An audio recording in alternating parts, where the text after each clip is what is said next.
There are stories that whisper instead of shout. Stories that creep along the edges of the mind, waiting until the room is quiet and the lights are low.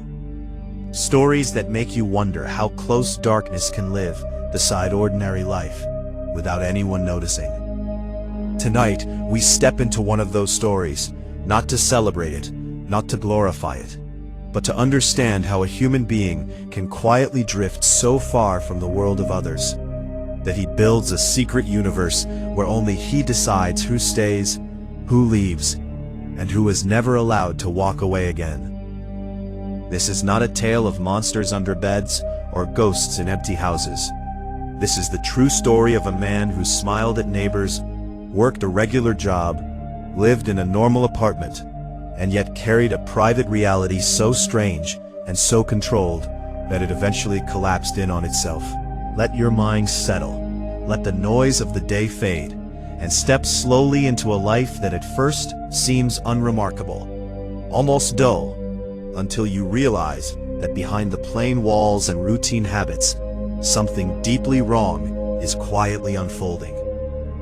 Hello friends, welcome back to The True Story on our channel Crime Chronicles US, where America's unsolved mysteries, vanished criminals, and chilling cases come alive. Every story is real, every detail matters, and the truth remains buried in the shadows. Don't forget to like, comment, share, and subscribe to stay updated with every mystery. Dennis Andrew Nilsen was born into a world that from the outside looked ordinary enough. A family home, a modest upbringing, a childhood that did not scream of future headlines. But inside that early life were small fractures that never quite healed. Feelings of loneliness, of emotional distance, of never truly belonging in the way children are supposed to feel safe and anchored. As he grew, he discovered that connecting with others did not come naturally, that intimacy felt confusing, that closeness could disappear without warning. Over time, these feelings hardened into habits, and those habits into a way of existing that kept everyone at arm's length while still craving company. It was a contradiction that sat quietly in his chest for years, unnoticed by the casual acquaintances who saw only a polite, soft-spoken man who rarely caused trouble and never demanded attention. When he joined the workforce, nothing about him stood out. He held jobs, paid rent, spoke kindly enough, kept to himself. Neighbors saw a man who minded his business. Co-workers saw someone reliable, if a little quiet. There was no public spectacle, no sudden explosion of behavior that would send warning signals to those around him. Instead, his life moved forward like still water, calm on the surface. Yet, beneath that calm was a growing fantasy life, a private theater in his mind where he could control relationships completely, where no one left him, no one rejected him, and no one demanded emotional vulnerability from him in return. In the city where he eventually settled, he found anonymity. Busy streets, crowded buses, strangers passing strangers every hour of every day. In such a place, it was easy to be invisible. He rented small apartments, moved occasionally, kept modest possessions, and lived a life that left no strong impression on the world. But inside those rooms, behind closed doors, his private universe continued to develop. He began inviting people into his space, people he met casually, often men who were themselves on the margins of society. People who needed a drink, a conversation, a place to rest for a while. To them, he seemed friendly, even generous. A drink poured, a television on, conversation drifting into the late hours. On the surface, it looked like nothing more than lonely people sharing time together.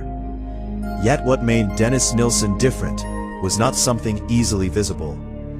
It was the way he viewed these encounters, not as mutual relationships, but as performances in which he held all the power. He did not want equal companionship. He wanted complete possession of another person's presence, their attention, their dependence. When real people inevitably showed independence, boredom, or the desire to leave, it collided with his fantasy of permanent connection. And it was in that collision, that something inside him broke past a boundary most people never cross. His crimes did not happen in public. There were no dramatic chases, no violent outbursts in the street. Everything took place quietly, indoors, in the kind of rooms people pass every day without noticing. What followed was a repeating pattern, carried out again and again over years, hidden behind normal routines and polite behavior. He went to work, he spoke with neighbors, he paid bills. Meanwhile, a second life continued unseen, a life constructed entirely around control and secrecy. The investigation that would eventually uncover this hidden world did not begin with suspicion of murder. It began with plumbing, drains blocked, pipes clogged, complaints from neighbors about strange smells. City workers called to fix a routine maintenance problem, expecting nothing more than debris and waste. Instead, they encountered something so disturbing that it forced open a door no one knew existed. From that moment, the quiet man in the modest apartment was no longer just another tenant. He became the center of a discovery that shocked a nation. When police arrived, they did not find a wild-eyed monster or a raving madman. They found a calm, cooperative man who spoke evenly, who answered questions without panic, who did not resist. It was this calmness, this eerie normalcy, that unsettled investigators the most. As evidence was uncovered, room by room, story by story, the scale of what had been hidden came into view. Not in sudden drama, but in slow, dreadful clarity. During questioning, Nilsen spoke openly. He did not scream, he did not beg, he explained. He described his loneliness. He described his fear of abandonment. He described his desire to keep people close forever. Listening to him, investigators realized they were not dealing with a man driven by chaotic rage, but by a strange, internal logic that made sense only inside his own mind. It was not a story of sudden madness. It was the slow construction of a private world in which he believed he could replace real relationships with absolute control. The trial that followed became a window into a mind most people could barely comprehend. Experts analyzed his psychology. Reporters described the shocking evidence. The public struggled to reconcile the idea that someone who looked so normal, so unremarkable, could commit acts so extreme in secret. There were no warning sirens in his behavior, no obvious signs that screamed danger. That was part of what made the case unforgettable. The reminder that the most terrifying things sometimes wear the plainest faces. As the legal process moved forward, Nilsen never claimed innocence. He did not fight to deny what he had done. Instead, he presented himself as someone explaining an experiment, a scientist describing results. This detached manner unsettled everyone who encountered him. It forced a question that lingered long after the verdict was delivered. How does a human being drift so far from empathy that other lives become objects in a personal fantasy? The answer is not simple, and it is not comfortable. It lies in years of emotional isolation, in an inability to form healthy bonds, in fantasies replacing reality, in secrecy feeding obsession. It is a reminder that human minds are fragile landscapes, shaped slowly, quietly, often without spectacle. By the time the world sees the damage, the internal process has already been running for years. Dennis Nilsen was sentenced and imprisoned, removed from society, his physical freedom taken away. But the story did not end neatly with a courtroom verdict. Because even behind prison walls, he continued to speak, to write, to reflect on his actions with a cold curiosity. Psychologists studied him. Documentaries were made. His name became shorthand for a chilling truth, that profound darkness does not always arrive with drama and chaos. Sometimes it arrives softly, patiently, one unnoticed step at a time. And as we reach this point in the story, the real question emerges, the one that lingers in the silence after the facts are known. How many people live beside us every day, carrying inner worlds we cannot see? How many private battles, distorted perceptions, and emotional voids exist behind ordinary smiles and everyday routines? Nilsen's story is not just about one man's crimes. It is a warning about isolation, about the danger of untreated psychological fractures, about how quietly a human being can disappear from shared reality while still walking among us.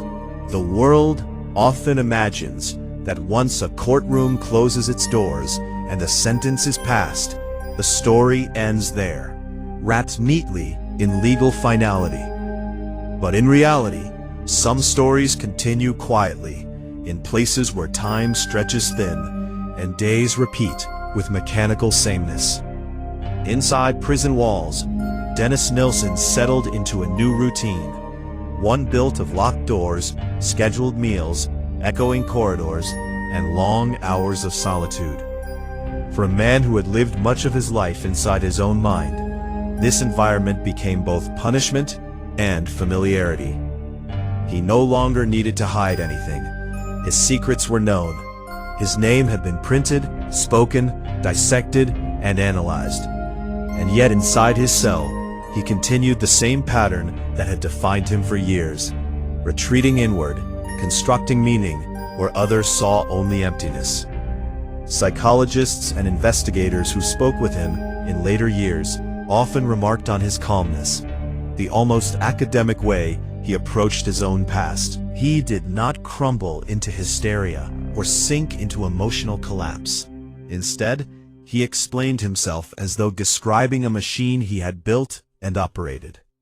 He spoke of loneliness as if it were weather, something that simply happened to him. He spoke of control as if it were a natural need rather than a conscious decision. To those listening, this was perhaps the most unsettling aspect of all, the absence of visible remorse as the world typically imagines it. Not rage, not chaos, not even terror, but a quiet man describing terrible things in an even tone, as though narrating someone else's life. Over time, public fascination grew. Books were written, documentaries produced, interviews requested. His story became part of a larger conversation about criminal psychology, about the anatomy of isolation, about how human connection can warp when starved for too long. Students studied his case. Professionals debated causes. Viewers watched from a distance, trying to understand what could never fully be understood, because no one can truly stand inside another mind. He became a subject, a case study, a symbol, and in doing so, he stopped being simply a person and became a warning etched into modern history. Yet behind the analysis and media attention was an uncomfortable truth that lingered quietly. For years, he had lived among ordinary people who had no idea what was happening beyond his front door. Neighbors who heard footsteps on the stairs, co-workers who shared casual conversation, strangers who passed him on the street. None of them knew. And that is perhaps the most haunting part of all. Not the dramatic discovery, not the courtroom, not the headlines, but the years of unnoticed normalcy. The way darkness can exist beside everyday life, without raising alarms, until it is too late. As the years passed, his health declined, his world growing smaller, his physical body aging, while his mind remained locked in its own internal landscape. Eventually, his life ended quietly, not in spectacle, not in chaos, but in the same understated way it had always been lived. There was no dramatic final confession, no cinematic last words, just the slow closing of a chapter that had already been written long before anyone knew to read it. And so we are left with the echo of a question that never fully goes away. What truly separates normal from abnormal? Loneliness from obsession? Desire for companionship from the need to possess? How thin is the line between imagination and reality when a person spends years walking alone inside their own thoughts? Dennis Nilsen's story does not offer comforting answers. It offers a mirror held up to the quiet corners of human psychology, where emotional wounds can grow unnoticed, where isolation can twist perception, where the need for connection can become something unrecognizable. This is not just a story of crime, it is a story of disconnection. A story of a person who never learned how to belong and built his own version of belonging instead. It is a reminder that the human mind, when left too long without genuine connection, can create worlds that replace reality, and that those worlds can become dangerous when no one else is allowed inside. And as this story fades into silence, the final thought lingers, soft but persistent, like a whisper in a darkened room. Sometimes the most terrifying things are not creatures from nightmares or legends from the past, but ordinary people living ordinary lives, carrying secret universes behind their eyes, unseen, unheard, until one day the door opens and the world finally sees what was hidden all along. So friends, if you enjoyed this video, then don't forget to like, comment, share, and subscribe to Crime Chronicles US for more chilling unsolved mysteries from across America. Stay curious, and we'll see you in the next story.